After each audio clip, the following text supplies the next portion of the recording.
अगर इमेज उसकी कुछ डिसएडवांटेज आपको दिखता है? आप बैक नहीं जा सकते। Good, very nice answer. Anyone else? This is your waterfall model, जहां पे आप रिक्वायरमेंट गैदरिंग करते हो, सिस्टम डिजाइन करते हो, देन इंप्लीमेंटिंग दैट सिस्टम, फिर चेकिंग करते हो, उसकी वेरिफिकेशन यानी कि टेस्टिंग, एंड फाइनली आप उसको मेंटेनेंस में डाल के उसको अप कर देते हो, ठीक है? So what is the disadvantage of this waterfall model and where is not suitable? कहाँ पे ये सुटेबल होगा, कहाँ पे नहीं सुटेबल होगा? सर जब रिक्वायरमेंट होंगे डिजाइन के तैयार और फिर कोई नई रिक्वायरमेंट है तो आप आगे नहीं जाते। यस, डिजाइन कर ठीक है, good. Hard to apply changes, very nice, good. Anyone else?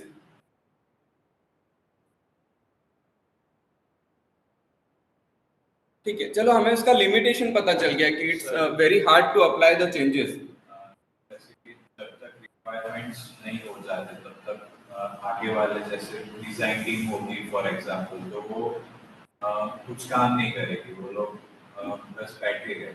Good, it means it's an sequential process.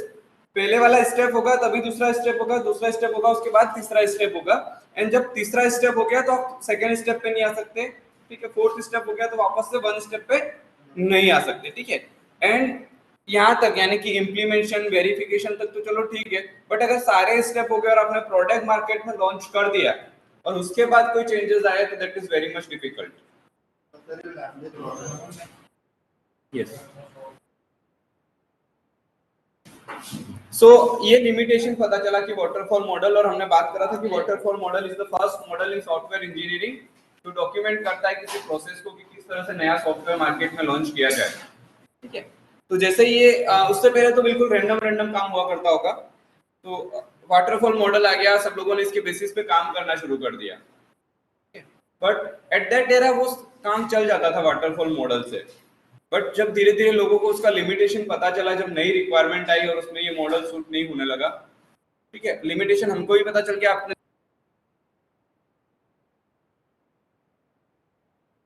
Trekking करना या उसके अंदर चेंजेस करना काफी टफ होता है, ठीक है? So find out the industry और find out the areas where it is good, but there are certain areas जहाँ पे ये काम नहीं करेगा। तो कौन से एरियाज के अंदर ये इजीली काम कर जाता है या वहाँ पे सुटेबल है? स्मॉल प्रोजेक्ट में, गुड। और स्टैटिक वेबसाइट बनाना वहाँ पे, स्टैटिक वेबसाइट बनाना हो, ठीक है। और बोलो, सारे लोग बोलो, सिर्फ आगे के दो बेंच वालों को बोलने का राइट ऐसा नहीं है, सबको बोलने का राइट है ना? और किसी को ऐसा भी नहीं कह रहा हूँ एकदम गलत बोल रहा है तो पता नहीं चल रहा है, ऐसा तो मैं बोल नहीं रहा हूँ, है ना? तो सब लोग बोल ही सकते हैं जो भी मन में है, सबके थोड़ तो सबके चलते होंगे ना कि बोलना चाह रहे होंगे बट नहीं मैं सही बोलूंगा गलत बोलूंगा करके, नहीं मुझे क्यों बोलना पड़े। लास्ट वन बोलो कि अगर ये लिमिटेशन है उसके अंदर तो कौन सी जगह पे ये सेट कर पाएगा और कौन सी जगह पे सूट नहीं कर पाएगा।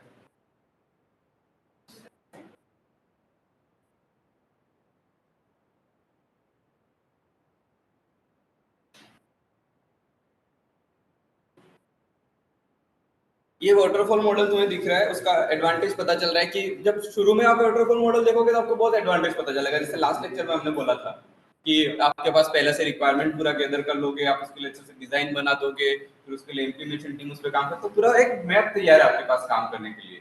जब आपके पास मैप तैयार होता है, you have a good direction कि कैसे काम करना है। तो जब लोगों को पहले ये वाटरफॉल मॉडल मिला, उनको पता चल गया कि हमको तो काम करने से पहले सारा डायरेक्शन पता चल गया, दे आर सो हैप्पी, यानी हमारे पास पूरा डॉक्यूमेंटेशन है कि कैसे काम करना है। बट जब लोग वापस इंडस्ट्री में आए और नए नए टाइप के प्रोजेक्ट आए तो पता चला कि इसके अंदर तो कुछ डिफिकल्टीज है जो काम नहीं करती है या उसके अंदर काम करना मुश्किल है, और वो लिमिटेशन पता चल गया कि अगर इस तरीके से हम काम करते हैं तो चेंजेस काफी मुश्किल है। तो मैं ये पूछ रहा हूँ तुम लोगों से कि कौन सी ऐसी जगह है जहाँ पे इस लिमिटेशन की वजह से ज्यादा प्रॉब्लम नहीं आते हैं और ये मॉडल वहां पे काम कर जाता है।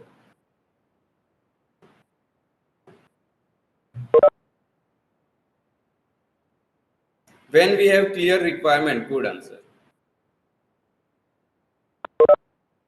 ठीक है। अब जहाँ पे पाइपलाइन में काम होता है, जैसे मैन्युफैक्चरिंग इंडस्ट्रीज हैं, ठीक है, जहाँ मान लो कि आपके पास कार इंडस्ट्री है जहाँ पे कार बनाई जाती है, ठीक है, तो उनको ऐसा नहीं है कि कार मार्केट में उतार दी फिर दूसरे दिन कस्टमर कहेगा नहीं मुझे तो डोर इस तरह साइड लेफ्ट साइड से नहीं खोलना था, राइट साइड से खोलना था, ऐसा थोड़ी बोलता है कोई। ठीक है, दे हैव फिक्स स्टैंडर्ड। ठीक है, जहाँ पे पूरा एक सिनारियो बन के तैयार होता है कि नहीं फर्स्ट में आपके व्हील्स बनेंगे, फिर यहाँ पे चेसिस बनेगी, फिर उसके ऊपर स्टीयरिंग बनेगा, फिर इसके ऊपर ये वाली चीज लगेगी, एक चीज, तो पूरा एक पाइपलाइन है जहाँ पे। ठीक है, और जहाँ पे बहुत ज्यादा चेंजेस नहीं आते आपको तो मार्केट, ऐसा थोड़ी गाड़ी मार्केट में उतार के और हजारों चेंजेस आ गए, ऐसा नहीं होता है। थाउजेंड्स ऑफ बहुत सारे मॉडल में किसी एक आध मॉडल में कोई ड्रॉबैक रह जाता है, उस वजह से कुछ प्रोडक्ट को वापस किया जाता है। अदरवाइज एसी इंडस्ट्री जहाँ पे पूरा एक सीक्वेंस या स्टैंडर्ड सेट है। ठीक है, एंड ये जो वाटरफॉल मॉडल और ये जिस एरा में आए थे तब सॉफ्टवेयर इंजीनियरिंग इतना नहीं, या सॉफ्टवेयर डेवलपमेंट इतना नहीं चलता था, तब ओला उबर जोमेटो ऐसी सब चीजें नहीं थी, तब इंडस्ट्रियलाइजेशन हो रहा था चीजों का, कि ऑटोमोबाइल इंडस्ट्री बन रही थी, एविएशन इंडस्ट्री बन रही थी। ठीक है, तो उस समय की इंडस्ट्री में काम करने के लिए वाटरफॉल मॉडल सही था। क्यों? क्योंकि वहां पे बहुत फ्रीक्वेंट चेंज नहीं आते थे। एक बार कार आपने मार्केट में उतारी तो उससे पहले ही जो पाइपलाइन में जो काम हुआ था उसके लिए वाटरफॉल मॉडल सही था कि नहीं, आपने डिजाइन सही से बना दिया है कि कार किस तरीके से दिखने वाला है, उसके गेट किस साइड खुलने वाले हैं, उसके अंदर इंजन कौन सा लगने वाला है, वो कितने पावर का चलने वाला है, कितने किलोमीटर का माइलेज देने वाला, एवरीथिंग इज फिक्स।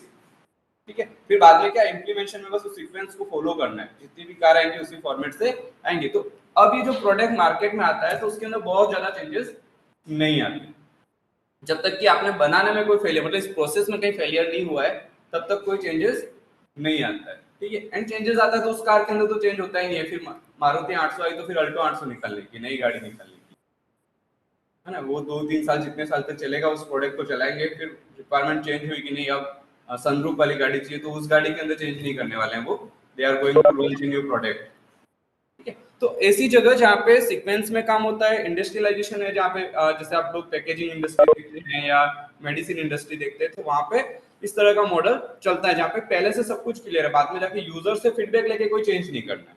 ठीक है, तो वहाँ पे ये वाटरफॉल मॉडल काम में आ जाता है। बट सॉफ्टवेयर इंडस्ट्री के अंदर भी दो टाइप की चीजें हो सकती हैं। सॉफ्टवेयर में भी कई कई जगह पे ये काम में आ जाता है जहाँ पे पहले से फिक्स प्रोजेक्ट चल रहा है, एक बड़ा प्रोजेक्ट है बट वो स्मूथली चल रहा है। ठीक है, वहां पे आप इस तरह का वाटरफॉल मॉडल स्टेब्लिश कर पाओगे कि नहीं ये इसके अंदर टेस्टिंग हो गई है, ये सब कुछ हो गया है एंड माइन्यूट चेंजेस कहीं पे आने वाले हैं, तब आप इसको यूज कर सकते हो। But you are going to deploy a new website और न्यू यूआरपी सिस्टम। ठीक है, आप कोई नया बिजनेस है जहाँ पे एक नया ईआरपी सिस्टम या कंटेनमेंट कोई एक नया वेबसाइट लॉन्च करने वाले हो जिसके बेसिस पे आपका बिजनेस चलने वाला है। जैसे आज के टाइम पे हम फेसबुक कहते हैं, अमेजोन कहते हैं, अलीबाबा कहते हैं, या फिर मैं कह दूं ये अपना ओला का सॉफ्टवेयर कह दूं, है ना, जोमेटो का सॉफ्टवेयर कह दूं। तो जितनी भी नई कंपनीज अगर पूरा का पूरा नया सॉफ्टवेयर लेके आने वाले हैं एंड वो ऐसा सोचे कि हम पहले से सब कुछ फिक्स कर दें, that's not possible. Waterfall model का यही लिमिटेशन है कि वो ये सोचता है कि सॉफ्टवेयर मार्केट में आएगा उससे पहले सारी चीजें एक्यूरेट कर ली जाएगी, बट वो अभी की इंडस्ट्री में पॉसिबल नहीं है। क्यों नहीं है? क्योंकि अभी जो मार्केट में आप लॉन्च करने वाली जो चीज लॉन्च करने वाले हो, that is they have not any boundaries. ना तो वो यूजर के बेस पे कोई बाउंड्री है कि कितने लोग यूज करने वाले हैं, ना डिवाइसेस के बेस पे बाउंड्री है कि कौन सी डिवाइस में यूज होने वाला है, ना ज्योग्राफिकली कोई बाउंड्रीज है कि नहीं इसी ज्योग्राफिकल एरिया में इसको यूज करने वाला है।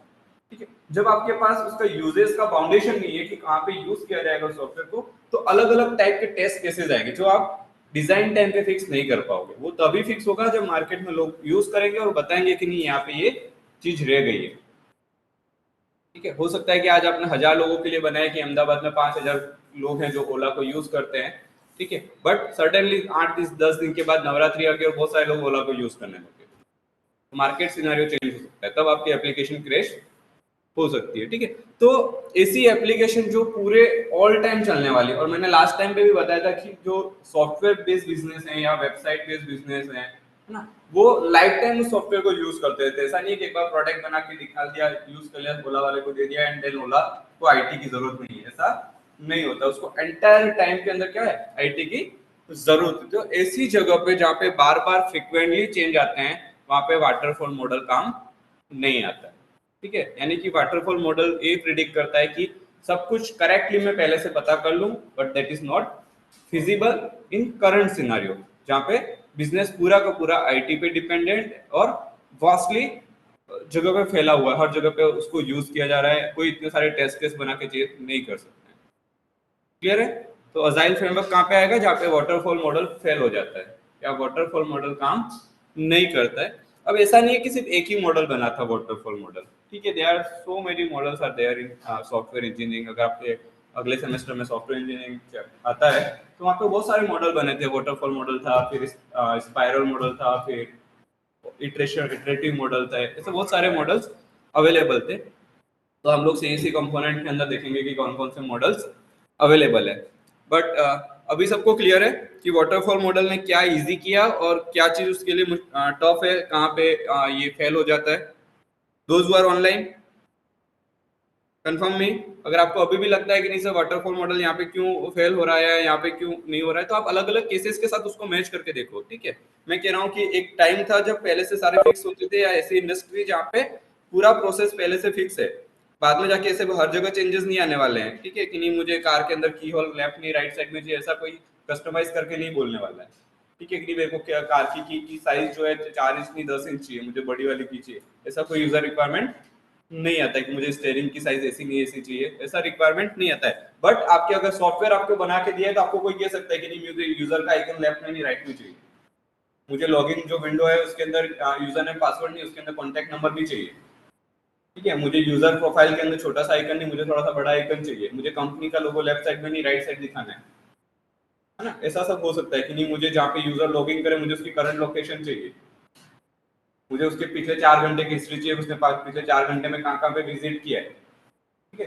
That type of requirement can be occurred, ठीक है, इन सॉफ्टवेयर इंडस्ट्री पर। अगर मैं कार के लिए कोई मैन्युफैक्चरिंग लाइन बना रहा हूँ तो वहां पे इस तरह की रिक्वायरमेंट नहीं आ सकती, ठीक है।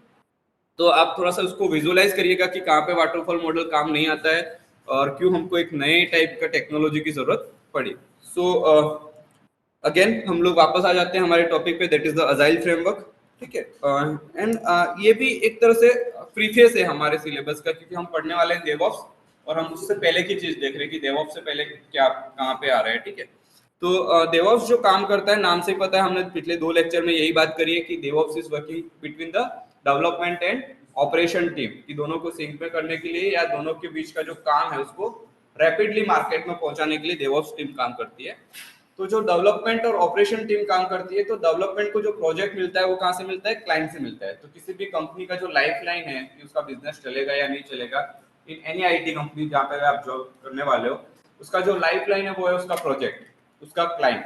जब तक उसके पास प्रोजेक्ट आते रहेंगे तब तक वो कंपनी ग्रो करती जाएगी। अगर प्रोजेक्ट डिलीवरी नहीं हुआ उसका तो कंपनी ज्यादा टाइम तक नहीं चल सकती। तो अब ये जो प्रोजेक्ट देने वाला क्लाइंट है वो और जो डेवलपमेंट टीम है उसके बीच के अंदर जो कम्युनिकेशन गैप रहता है उसको कैसे खत्म किया जाए, ठीक है।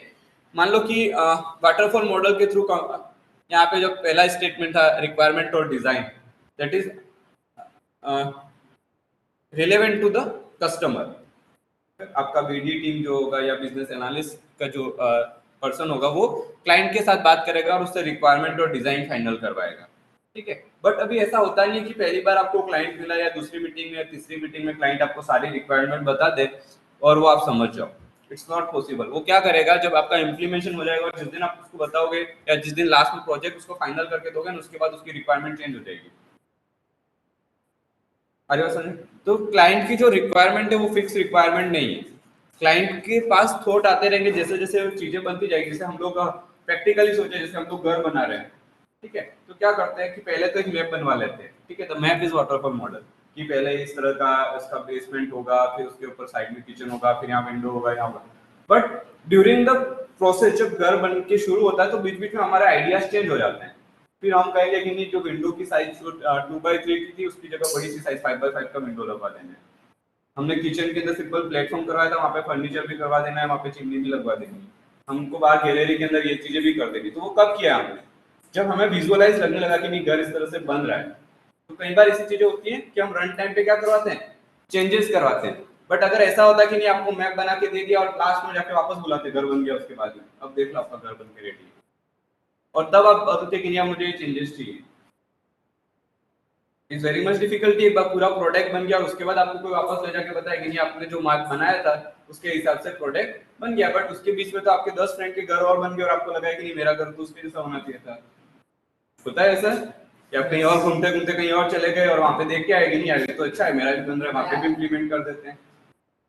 क्या होता है बीच में कोविड आ गया और आपको लगा कि नहीं वर्क फ्रॉम होम करना पड़ता है, तो एक सेपरेट रूम भी चाहिए जहाँ पे अच्छा वाईफाई कनेक्शन आ जाए, इस तरह की रिक्वायरमेंट होती है। तो ये जब आपका प्रोसेस चल रहा होता है कि आपने 6 महीने के लिए किसी कंपनी को काम दे दिया या 12 महीने के लिए किसी कंपनी को काम दे दिया है, बट उस 12 महीने के अंदर कोई ना कोई एनवायरनमेंट में चेंज आया होगा, बाहर के फैक्टर में कहीं ना कहीं चेंजेस आए होंगे कि आपने जिस क्लाइंट के लिए, मतलब क्लाइंट के लिए खुद के लिए तो कुछ करता नहीं, उसको भी तो बिजनेस करना है आगे, ठीक है, तो उसके जो यूजर्स है उसकी रिक्वायरमेंट चेंज हो गई होगी, उसको जिस डोमेन में काम करना है या जिस एरिया में काम करना है वहाँ का जो ज्योग्राफिकल डेमोग्राफी है वो चेंज हो गया होगा, ठीक है। तो रन टाइम पे जो चेंजेस आते हैं अगर उसको लास्ट में जाके बताया जाए तो it is too much difficult, उसको रोल बैक करना या फिर उसको टाइम पे डिलीवरी नहीं मिलेगी। अगर इस तरह से करने जाएंगे तो लास्ट में आके बताएगा तो क्या कहेगा कंपनी, क्या कहेगी, अच्छा ये वाले चेंजेस हैं, यस कर देंगे आपको, अगले 6 महीने वापस या 3 महीने फिर से लगेंगे, इतना पैसा फिर से लगेगा। तो ये जो अजाइल फ्रेमवर्क है वो क्या करता है थोड़ा समझिएगा। जब ये काम चल रहा होता है आपका रिक्वायरमेंट डिजाइन इंप्लीमेंटेशन ये सब चल रहा होता है, तो अजाइल फ्रेमवर्क क्या करता है कि इसके साथ साथ कस्टमर के साथ एक पूल बना के रखा जाता है कि हर बार नहीं हमने रिक्वायरमेंट यहाँ पे समझ ली है, हमने डिजाइन समझ लिया, हम इम्प्लीमेंट करें। तो इम्प्लीमेंट में जो काम चल रहा है वो भी साथ साथ में कस्टमर को पता है कि अभी क्या चीज होती है, कौन सा इंटरफेस बनाया है, ठीक है। हर स्टेप पे कस्टमर के साथ कम्युनिकेशन होता रहता है कि हर जगह पे उसको बताया जाएगा, ठीक है। अब बताने के लिए क्या है, वो साइड बोले वीडियो कॉन्फ्रेंसिंग जैसे आप वेबएक्स पे उसको ले लो, मीट पे ले लो, माइक्रोसॉफ्ट टीम पे ले लो, उसको सारे इंटरफेस उसको जो डिजाइन आप लेआउट बना रहे हो उसके साथ शेयर करते जाओ, ठीक है। तो ये क्या करेगा, इंप्लीमेंटेशन टाइम पे देखता जाएगा कि कैसी चीजें बन रही है, मतलब आप जब घर बना रहे हो उसको थोड़े थोड़े दिन में या कुछ थोड़े थोड़े दिन में आपके चेक कर रहा है कि इतना बन गया है, हाँ यहाँ पे विंडो लग रहा है, यहाँ पे डोर लग रहा है, यहाँ पे गैलरी, तो थोड़े थोड़े दिन में आके क्या कर रहा है ऑब्जर्व कर रहा है। तो यहाँ पे कंटिन्यूअस उसको पता है कि क्या चीज बन रही है। अजाइल फ्रेमवर्क क्या कहता है कि जो आपका क्लाइंट है जिसने आपको प्रोजेक्ट दिया है, जो आपका यूजर है, दे इज कंटिन्यूअसली ऑब्जर्विंग, या आपके कोई इंजीनियर्स है जो उसको कंटिन्यू बताते जा रहे हैं कि इस तरह का डेवलपमेंट हो रहा है, ठीक है। तो जहाँ पे डेवलपमेंट चल रहा है उसके साथ साथ में कस्टमर अवेयर है कि क्या क्या चीजें बन रही है, अगर रन टाइम पे उसको कोई लगता है कोई चेंजेस है तो उसी समय पे वो चेंज कर दिया जाता है। तो उसका फायदा क्या होगा, अगर कस्टमर को एंटायर प्रोसेस के अंदर सब कुछ पता है कि क्या डेवलप किया जा रहा है, किस तरह से डेवलप किया जा रहा है, तो उसका एडवांटेज अल्टीमेटली जब आप रिलीज करने जाओगे ना तो कोई डिले नहीं होगा। When you are going to deploy your software तो बहुत ज्यादा चेंजेस नहीं होंगे, हो सकता है बिल्कुल माइन्यूट चेंजेस हो और तुरंत से वो रिफ्लेक्शन में आ जाएंगे। Is it fine? तो ये पूरे अजाइल का बेसिक समरी, आप पढ़ने जाओगे तो डॉक्यूमेंटेशन हो सकता है 10 पेज का डॉक्यूमेंट हो, उसका अलग अलग टाइप्स हो, बट कोर समरी जो है अजाइल फ्रेमवर्क का वो क्या है कि जब आपका रिक्वायरमेंट डिजाइन इंप्लीमेंटेशन सब चल रहा है वो सारी चीजें किसको पता है, आपके कस्टमर को पता है, आपके क्लाइंट को पता है। डेवऑप्स में क्या करते हैं, हमारे पास ये जो ऑपरेशन टीम या डेवलपमेंट टीम जो काम कर रही है वो सब किसको पता है, ऑपरेशन टीम को पता है, ऑपरेशन जो कर रहा है वो डेवलपमेंट को काम कर रहा है, वहां पे वो दोनों टीम सिंक है। यहाँ पे कौन सिंक है, आपका क्लाइंट वर्सेस आपका डेवलपमेंट टीम। डेवलपमेंट टीम में आपके ये एनालिस्ट आ गए, डिजाइनर आ गए, आपके टेस्टर आ गए, वो सब डेवलपमेंट टीम का पार्ट है, ठीक है। तो डेवलपमेंट टीम जो भी काम कर रहा है that is completely access by the client और प्रोजेक्ट ओनर। क्लियर है, ये चीज समझ में आ रही है? Thank you. Those who are online, are you getting my point?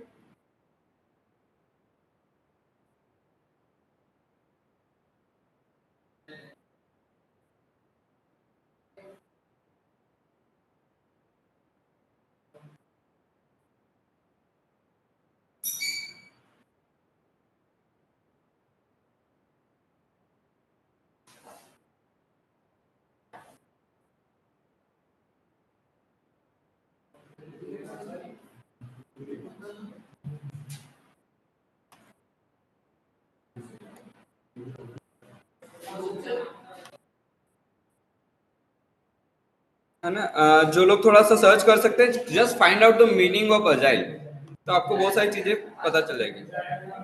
What is the meaning of agile? Agile, meaning of agile, new वो अजाइल मेथोडोलॉजी को कह सकते हैं। सिंपल गूगल में सर्च करो अजाइल मीनिंग, एक single yes to work easily, और those who are online please find out the meaning of agile.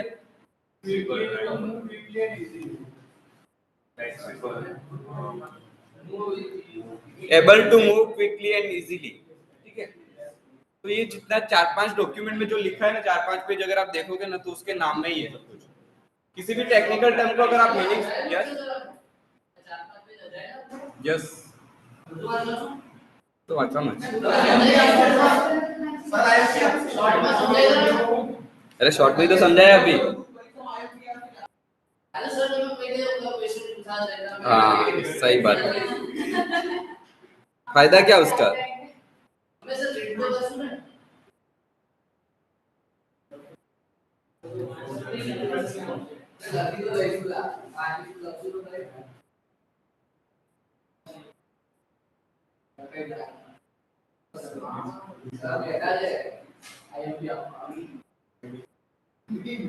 अरे फायदा क्या है पर आईएमपी का यूं? अरे तो क्वेश्चन भी मैं ही बनाऊंगा, मार्क्स भी मैं दे दूंगा, सीधे मार्क्स भी नहीं मांग लेते। हाँ बस वही। और डिग्री भी एमएससी आईटी की सीधे मिलने वाले, तो वो तो 2 साल बाद आऊंगा एमएससी आईटी की डिग्री दे देना मेरे को, बताओ। तो ये एजाइल फ्रेमवर्क पढ़ने का फायदा क्या है? इस तरह से डायरेक्ट जाके एमएससी आईटी की डिग्री लेनी है तो मिल जाती है, बहुत जगह ऐसे भी डिग्री मिल जाती है, आप पैसे भर दो 2 साल बाद जाके डिग्री लेके आ जाना। हाँ सारे सेम की फीस भर दे। हाँ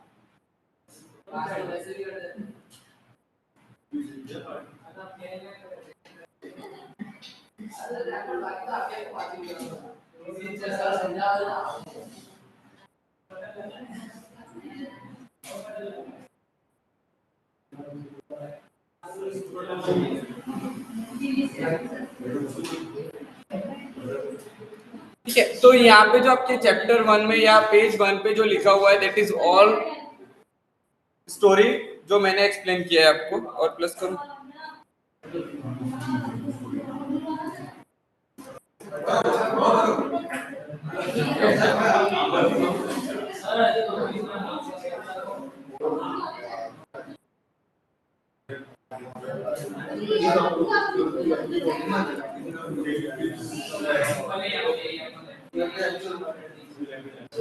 ठीक है। ये सब अभी आपको नहीं पढ़ना है, मैं आपको ये डॉक्यूमेंट सेंड कर दूंगा, मूडल पे अपलोड करूंगा, आप लोग वहां से एक्सेस करोगे। मूडल आईडी मेरी ऑफ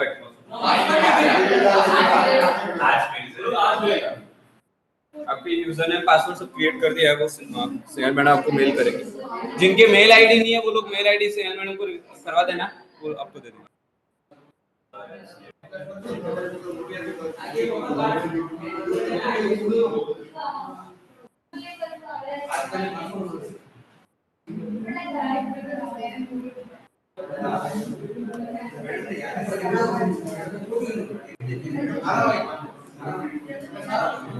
ठीक है। तो जिस चीज को मैंने हाईलाइट किया एक बार वो देखिएगा। Whatever I highlight is that the biggest drawback of waterfall model is that it assumes that every requirement of the project can be identified before any design or coding occur. ठीक है। waterfall model क्या कहता है कि आपकी सारी requirement, किसी भी प्रोजेक्ट से आपका जो भी एक्सपेक्टेशन है या जो भी रिक्वायरमेंट है, वो आप पहले फाइनल कर लेते हो कोडिंग और डिजाइन से पहले। यानी कि डिजाइन या कोडिंग तक पहुंचते पहुंचते आपको सब कुछ पता चल जाएगा कि नहीं मुझे क्या चीज चाहिए, कैसी चीज चाहिए, कैसा आउटपुट चाहिए। ठीक है। That is the biggest drawback of waterfall model कि वाटरफॉल मॉडल सोचता है कि सब कुछ पहले से पता हो। ठीक है। बट ये चीजें किसके लिए पॉसिबल है? जहां पे असेंबली लाइन में काम होता है। असेंबली लाइन मतलब एक सीक्वेंस लाइन की, है ना। असेंबल कहते हैं हम, बहुत बार कंप्यूटर असेंबल करवा रहे हैं या उसको, है ना। तो एक कंपोनेंट फिट हुआ, फिर उसके बाद दूसरा कंपोनेंट फिट हुआ, उसके बाद तीसरा कंपोनेंट फिट हुआ। अगर असेंबली लाइन में कहीं मैन्युफैक्चरिंग हो रही है या कोई इंडस्ट्री असेंबली लाइन में काम कर रही है, तो वहां पे इस तरह का फिक्स है कि पहले से जैसे असेंबली बनाओगे उससे पहले आपको पता होगा कि किस तरह का प्रोडक्ट बन के आने वाला है, कौन कौन से कंपोनेंट उसके अंदर ऐड होने वाले हैं, कौन से स्टेज पे ऐड होने वाला है, कि स्टेज 1 पे क्या कंपोनेंट ऐड होगा, स्टेज 2 पे क्या होगा, स्टेज 3 पे क्या होगा, स्टेज 4 पे क्या होगा। Everything is final before hand. ठीक है। तो वहां पे तो ये वाटरफॉल मॉडल काम कर जाता है। बट इन सॉफ्टवेयर इंडस्ट्री और करंट मार्केट में जो सॉफ्टवेयर चलते हैं वहां पे इस तरह का नहीं होता है। वहां पे डे टू डे चेंजेस आते हैं, हर रोज चेंजेस आएंगे आपके पास। ठीक है। तो वहां पे ये काम नहीं करता है।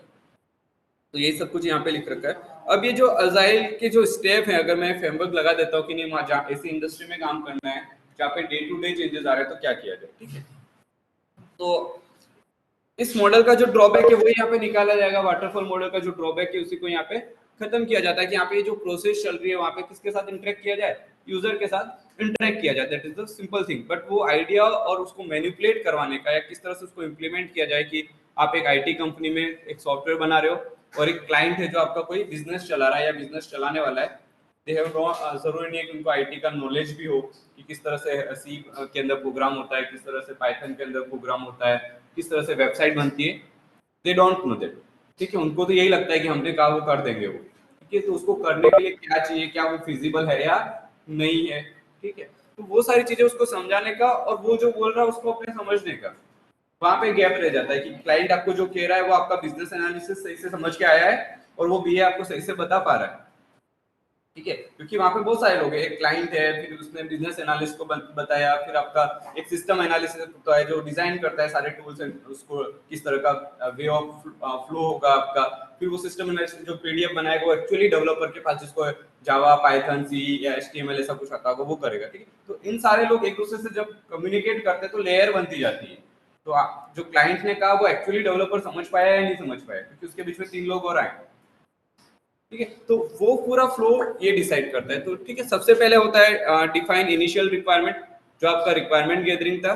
ठीक है, so with a high level requirement project it is not necessary to have all the requirement finalised. ठीक है, तो ये पहले ही स्टेप में बोल देता है। जहां पे आप लोग वाटरफॉल मॉडल की बात कर रहे थे, जहां पे रिक्वायरमेंट गैदरिंग की बात कर रहे थे, यहाँ पे इन फर्स्ट स्टेप कह देता है it is not necessary to have all the requirement. आपकी सारी रिक्वायरमेंट जरूरी नहीं है कि पहले ही स्टेप में पता चल जाए। तो आप क्लाइंट से ये पूछोगे कि आपको फर्स्ट में क्या चाहिए, कि आपको लॉगिन करवाना है, कि आपको यूजर का प्रोफाइल दिखवाना है, या आपको यूजर से साइन अप करवाना है, या खुद आप पहले से यूजर नेम पासवर्ड बना के देने वाले हो। जैसे हम लोग मूडल के केस में आपसे साइन अप नहीं करवा रहे, but we are giving the login directly. ठीक है, बट हम साइन अप का भी मॉड्यूल रख सकते थे कि आप लोग खुद मूडल पे जाए और अपने यूजर नेम पासवर्ड क्रिएट कर ले। तो किस तरह की रिक्वायरमेंट है एटलीस्ट वो इनिशियली पता कर ले जाए कि आपको फाइनली आउटकम क्या चाहिए। हो सकता है कि आपको उसके अंदर कुछ चेंजेस करना है तो बाद में करवा सकते हैं, दैट इज द वे। ठीक है, तो यहाँ पे इनिशियल रिक्वायरमेंट ली जाती है, एंटायर रिक्वायरमेंट नहीं या होल रिक्वायरमेंट नहीं। द इनिशियल रिक्वायरमेंट को बेसिक चीजें क्या चाहिए वो बता दीजिए पहले, तो उसके ऊपर काम करना शुरू करें। Prepare high level use cases.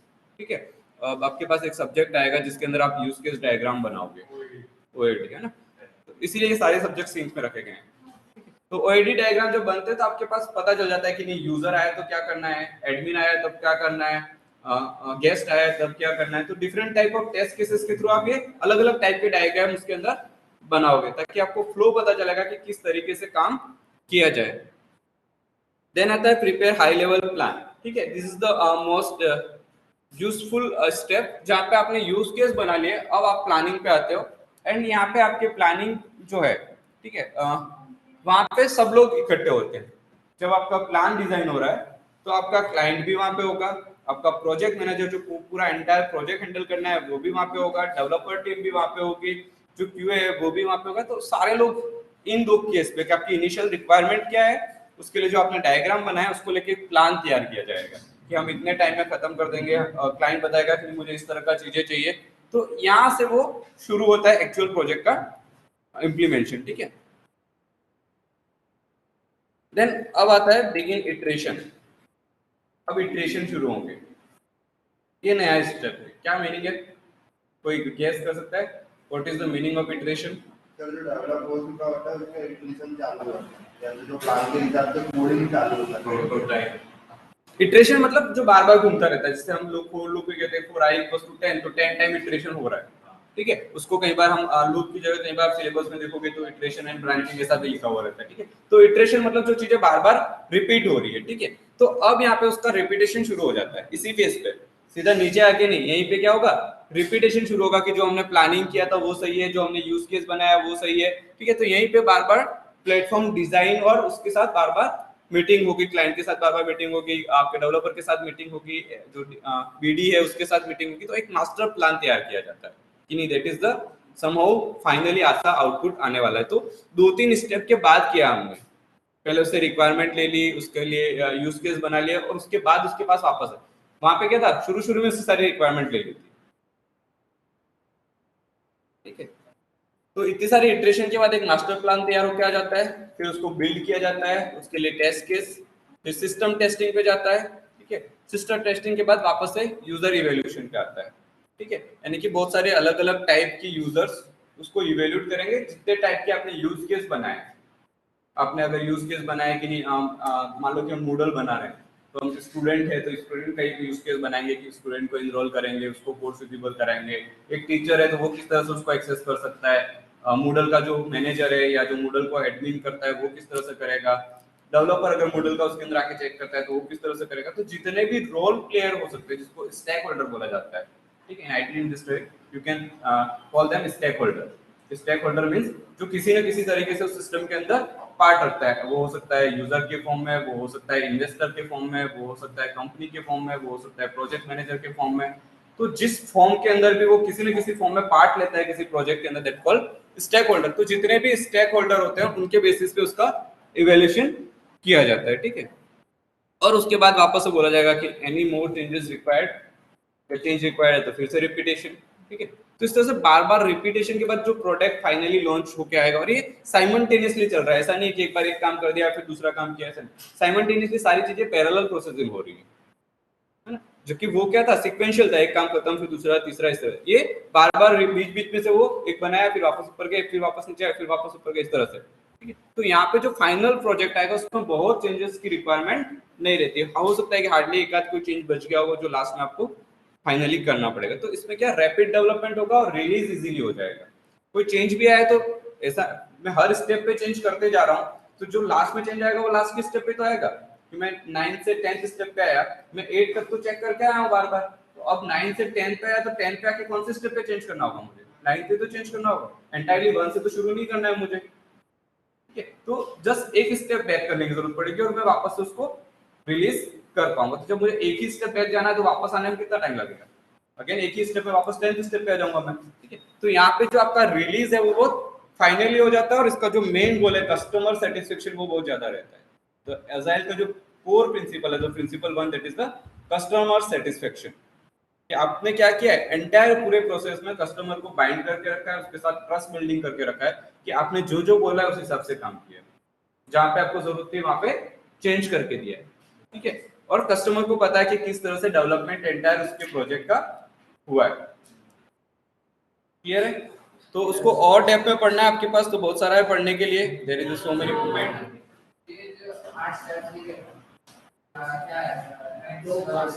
हाँ, ये आईएमपी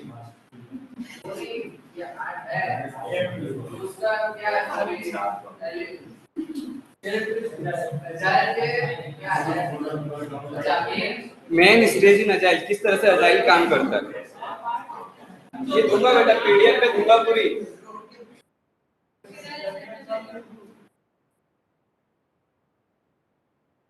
ठीक है, तो अब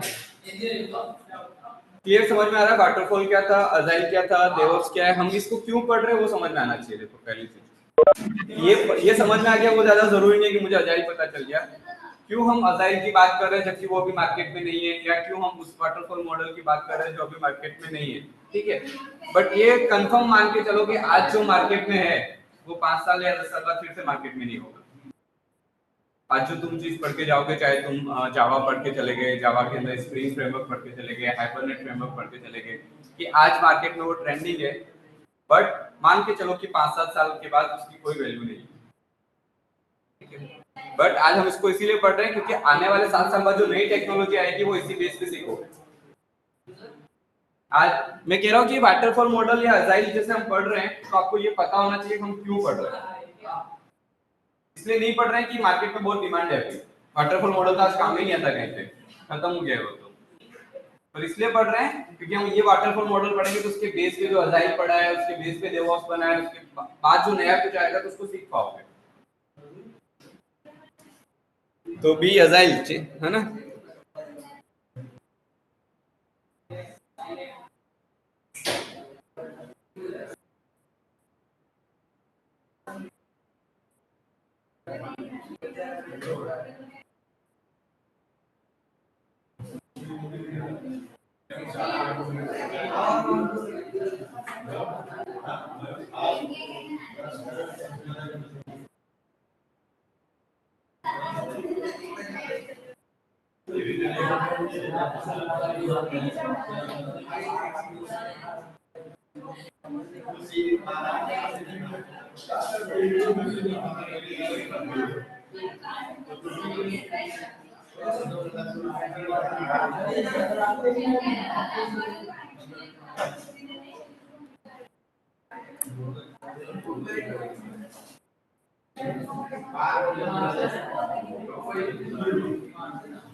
ओके, क्या देख लो एक बार, लास्ट रोल कॉल करवा लीजिए एक बार। रोल नंबर सबको याद है अभी? रोल नंबर सबको याद है? नहीं याद है वो देख लेना यहाँ पे।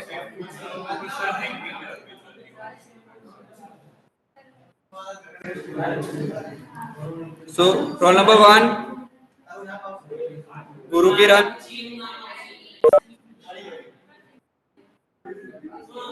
प्लीज आवाज नहीं, ये इनको सुनाई देगा ऑनलाइन वालों को। Last one, roll number 1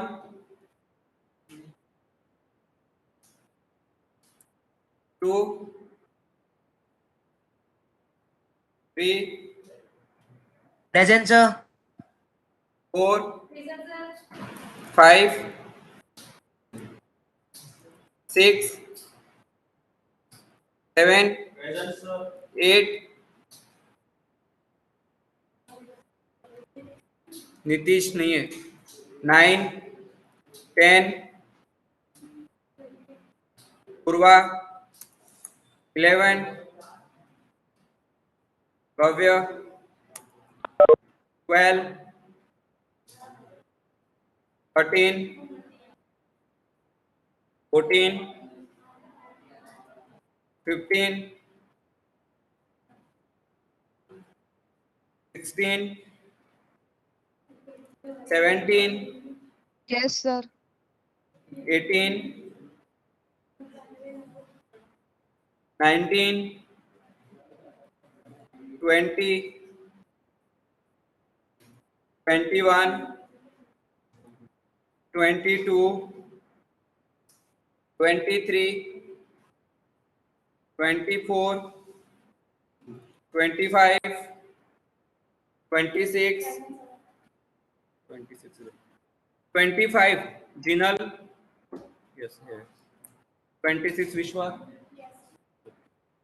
27 Dhwani, 28 29 31 sorry 29 Mansi is there, okay. 30 Patel Dev, 31 Dhruvil, 32 Jay, 33 Kishan,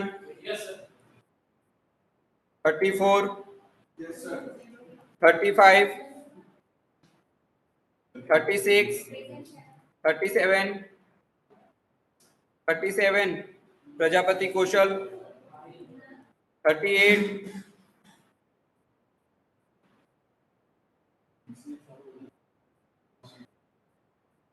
39 Grishma,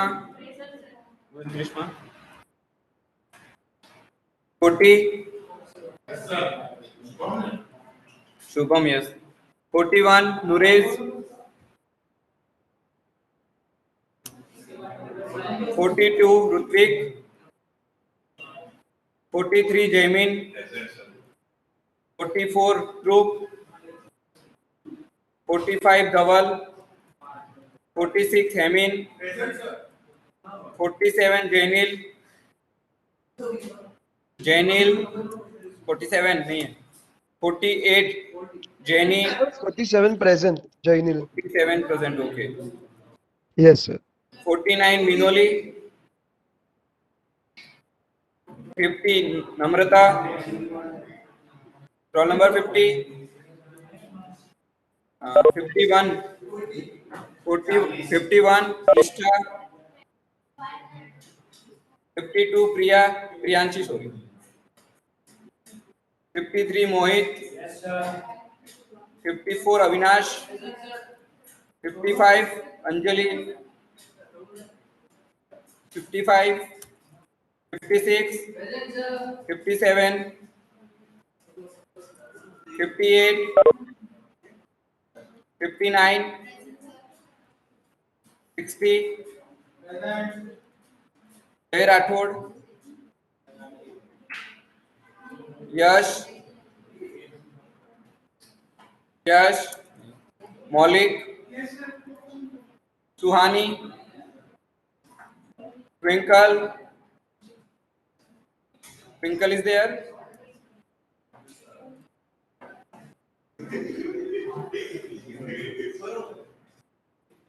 role number 18 Utsav okay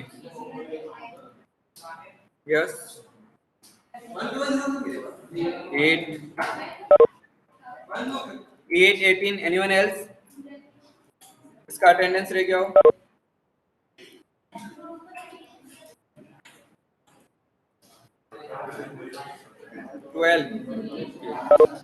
12 हो गया एनीवन एल्स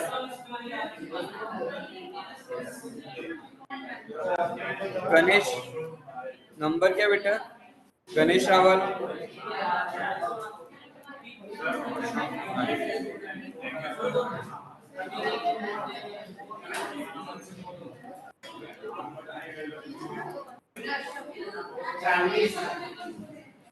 गणेश आपका नंबर कौन सा है number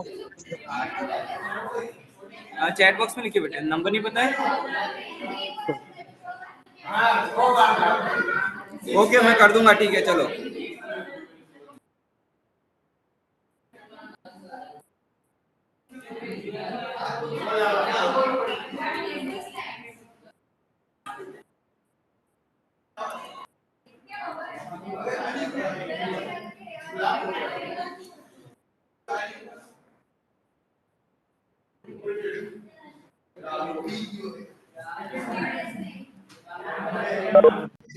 Okay, bye for this session. Bye bye. Be safe and sound.